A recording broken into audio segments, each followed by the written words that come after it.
제가 앞의 여러 방송들에서는 부산의 국민의힘 국회의원 당선인 17분들에게 대선 후보로서 나설 수 있는지 하는 것을 물어보았습니다. 그런데 이 방송부터 몇 차례 국회의원 그 자체의 역할에 대해서 말씀드려 보도록 하겠습니다. 국민의힘 국회의원으로서 어떤 역할이 가장 중요하다고 생각하는가요? 저는 윤석열 정권의 성공을 뒷받침하는 것, 이것이 가장 중요한 역할이 되어야 한다고 생각합니다. 저희 자유시민연합이 2022년 8월 25일 창립할 당시부터 내세운 것이 무엇이냐, 윤석열 정권의 성공을 바라는 애국시민 모임이다, 이렇게 내세웠습니다. 윤석열이라는 인물 그 자체에 대해서는 사람에 따라서 다른 평가가 있을 수 있겠습니다만, 윤석열 대통령이라는 그 자리는 지금 우리 우파 국민들이 반드시 지켜내야 될 자리입니다. 그 역할을 가장 앞장서서 해야 될 인물들이 바로 국민의힘 국회의원들인 것입니다. 저희가 지금 지난 22대 총선에 대한 종합적인 평가를 하는 총선 백서를 만들고 있는 중에 있습니다만, 국민의힘이 전국적으로 참패를 한 원인을 제공한 5곳을 지목하고 있습니다. 그 중에 하나가 국민의힘 바로 그 자체라는 것입니다. 국민의힘은 자유우파 진영의 대표 성격을 가지는 정당으로서 윤석열 대통령의 성공을 뒷받침할 수 있는 입법 활동을 하여야 하는 가장 중요한 일을 해야 하는 집단입니다만, 국민의힘은 그걸 하지 못하였습니다. 저희 자유시민연합이 윤석열 대통령의 지지도를 조사하는 거리 여론조사를 23차례에 걸쳐서 한 바가 있었습니다. 윤석열 대통령에 대한 지지도가 총선 이전에 30%대에서 오르내렸잖아요. 그런 그 정도밖에 여론조사가 나오지 않느냐. 윤 대통령이 정책을 잘못 펴서가 아니라 국민의힘에 있는 국회의원들이 윤석열 대통령의 국정 철학에 대한 제대로 된 홍보를 하지 못했기 때문이다 라고 저희는 보았던 것입니다. 윤 대통령의 임기가 3년이 남아있는데 윤석열 정권의 성공을 바라기는 어렵게 되었습니다. 국회를 통한 개혁적인 입법이 아무것도 할 수 없게 되었죠.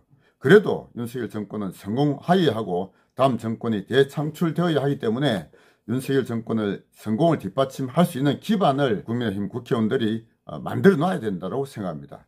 그것을 하기 위한 구체적인 활동은 두 가지라고 생각합니다. 첫 번째는 윤석열 정권을 끊임없이 비방하고 깎아내리려고 하는 공격에 대한 방어를 해야 됩니다.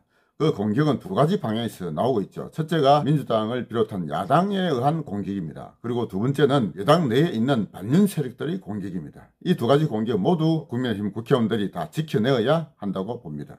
첫 번째, 민주당을 비롯한 조국당, 진보당 이런 정당들이 윤 대통령을 끊임없이 비난하고 깎아내리려고 하고 있습니다. 그들은 탄핵을 얘기하고 개헌을 얘기하고 대통령 임기 단축을 얘기하고 있습니다.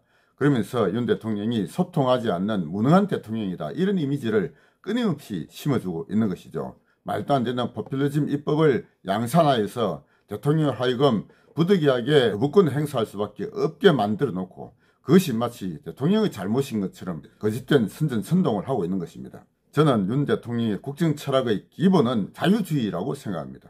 자유를 바탕으로 우리 국민들의 개개인의 능력을 발휘하고 온갖 규제들을 철폐하는 방향으로 윤 대통령은 국정 철학을 제시해 놓았다고 생각합니다. 그런데 그 국정 철학을 국민의힘 국회의원들이 제대로 뒷받침하지 못하고 있는 것이죠. 그 원인이 무엇입니까?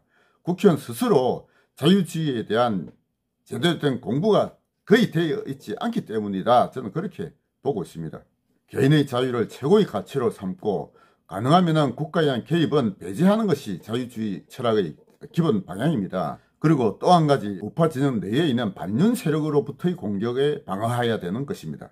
김경률, 하문경 이런 자들이 대통령을 공격하고 있고, 지난 총선에서 조혜진 같은 자도 대통령을 비난하였습니다. 우파 진영 내에서 윤 대통령에 대하여 가장 비난을 퍼부었던 자가 바로 이준석이었죠. 이준석은 지금 국민의힘에서는 나갔습니다만 여전히 국민의힘 내에는 유승민 세력이 남아있습니다. 하태경 같은 자도 아직 남아있고요. 부산의 17명 당선인 중에서 윤 대통령의 국정 철학을 홍보해내고 지켜낼 수 있는 인물로서는 해운대 갑에서 당선된 주진우 당선인이 가장 눈에 보이죠. 대통령의 최측근 법률 보좌관으로서 역할을 하였고, 이번 국회 내에서도 윤 대통령의 국정 철학을 방어해내야 되는 가장 중요한 역할을 맡아야 된다고 생각하고 있습니다. 그런데 한 분 좀 걱정스러운 분은 수영구에서 당선된 정연호 후보죠. 정연호 후보가 동아일보에 쓰면서 윤 대통령에 대한 비난에 가까운 논설을 많이 썼다고 알려져 있습니다. 이번에 수영구에 있는 장여찬이가 그것을 공격을 하면서 포기하지 않고 끝까지 나왔습니다만, 저희 자유시민연합은 인물로 봐서는 장여찬이가 훨씬 낫다. 그러나 민주당에게 한 석을 절대 내어줘서는 안 되기 때문에 정연우 후보에게 표를 몰아주자라고 하는 캠페인을 벌였고, 그런 문자를 수천 통 발송함으로 해서 정연우 후보가 당선되는데 나름대로 기여를 했다, 이렇게 보고 있습니다. 정연우 후보도 윤석열 정권의 성공을 뒷받침할 수 있는 활동을 해 주실 것을 부탁드립니다. 그리고 정치권은 아닙니다만 윤 대통령을 또 끊임없이 비난하는 자들이 있습니다. 정규재가 대표적인 인물이고요.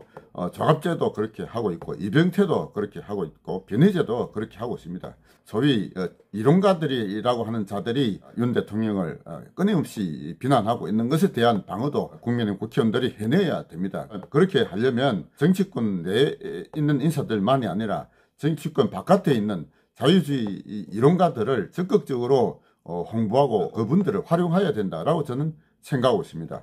대한민국 자유주의의 최고의 이론가이신 민경국 교수님도 모시고 대한민국 역사에 대한 올바른 공부를 시키고 있는 이영훈 이승만 학장님과 김영삼 대기자, 이런 분들을 초청해서 올바른 역사관과 가치관을 우리 국민들에게 알리는 역할도 해야 합니다. 그러기 위해서는 국회의원 본인 스스로가 한국 근현대사에 대한 제대로 된 역사 공부도 하셔야 되고, 자유주의에 대한 기본적인 학습도 하셔야 됩니다. 그런 걸 바탕으로 하여야 이 좌파의 공격과 우파 진영의 홍보도 적극적으로 할 수 있는 것입니다. 그런 실력을 갖추는 것이 무엇보다도 필요하다, 이렇게 생각하고 있습니다.